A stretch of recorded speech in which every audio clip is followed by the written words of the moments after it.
Hey everyone! Check the cards or description for the removal and manicure parts.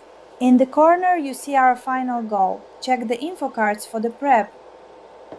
Now I'm degreasing the nails with an alcohol wipe. I'm not filing them yet, I'll shape them only after applying the gel. I'll explain why later, so stay tuned. Now for the base coat. It's vital to keep it close to the cuticle without any flooding. Clean preparation is everything here. I'm applying the base coat across all the nails now, moving steadily to ensure complete and even coverage. This stage is absolutely critical because hard gel has zero adhesion to the natural nail plate on its own.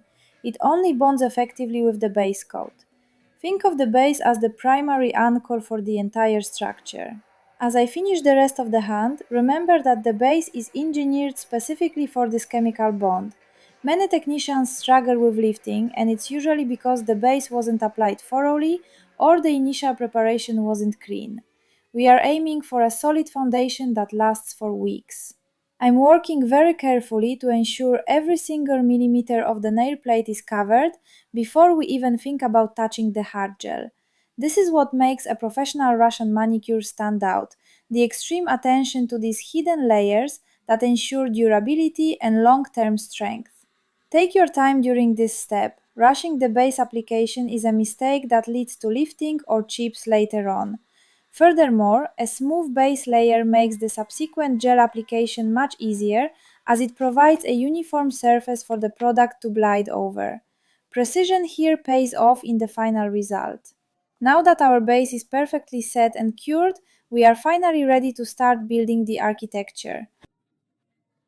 I'm moving directly to the gel application now. This is where the real architecture begins, and precision is absolutely key. Every movement must be steady to ensure the strength of the finished nail.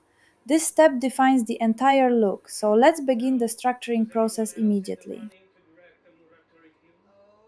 I'm applying the first thin slip layer of gel onto the nails now. It's essential to use just a small amount of material at this stage to perfectly guide the next step in our architecture. This layer acts as a path for the following drop, ensuring the gel flows exactly where it's needed without any mess. I'm focusing on creating a perfectly even surface that covers the entire plate, setting a flawless foundation for the structure we are about to build.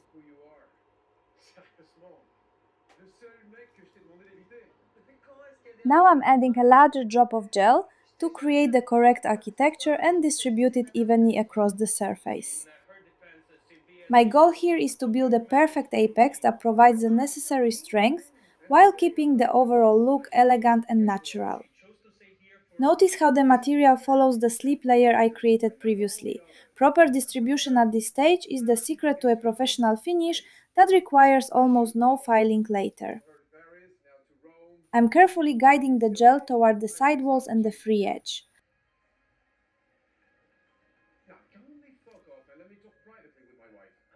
I flip the hand over, now to let the gel self-level naturally across the nail plate.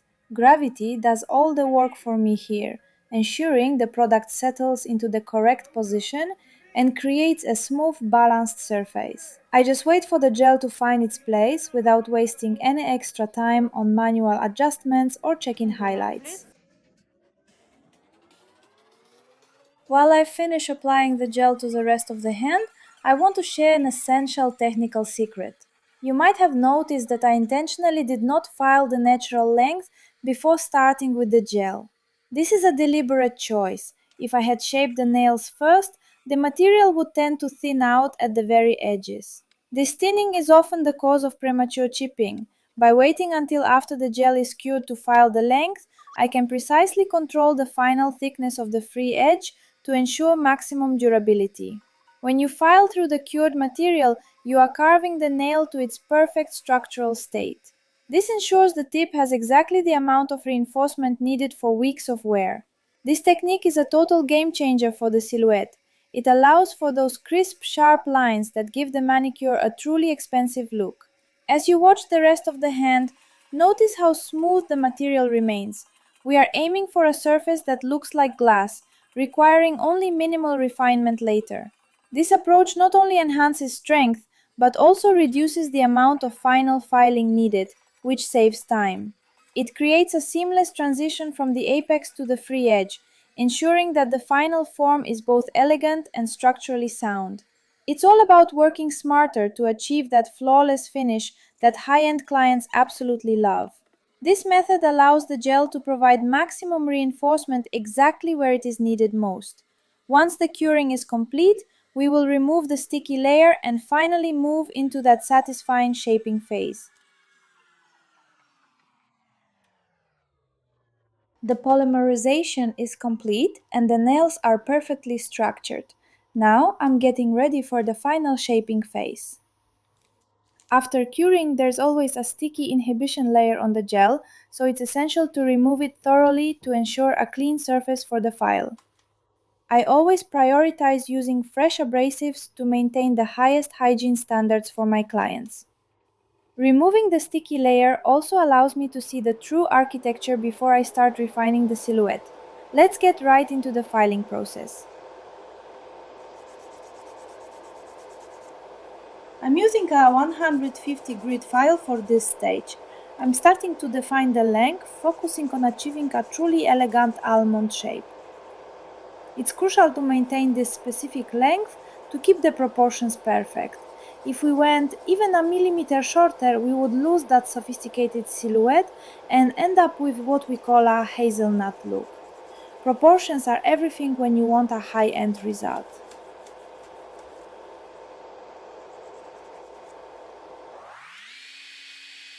Maintaining this precise balance is a conscious choice to ensure the manicure looks refined and expensive.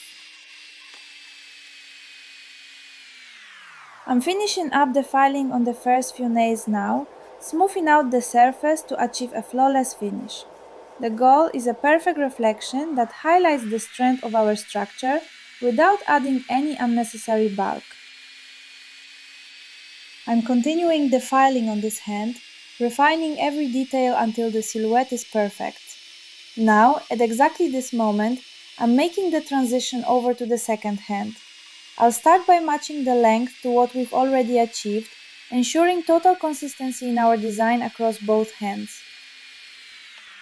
I'm carefully comparing the nail lengths on both hands against each other now to make sure they are perfectly equal and symmetrical. I am continuing the filing process now across the remaining nails.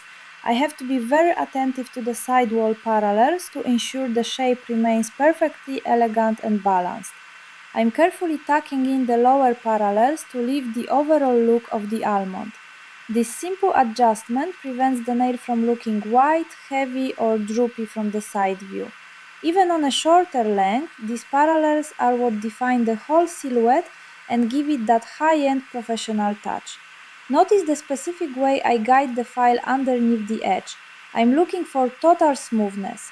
This part of the service is all about the fine-tuning and the tiny details that truly separate a good manicure from a great one. I'm almost done with the final nails on the second hand now.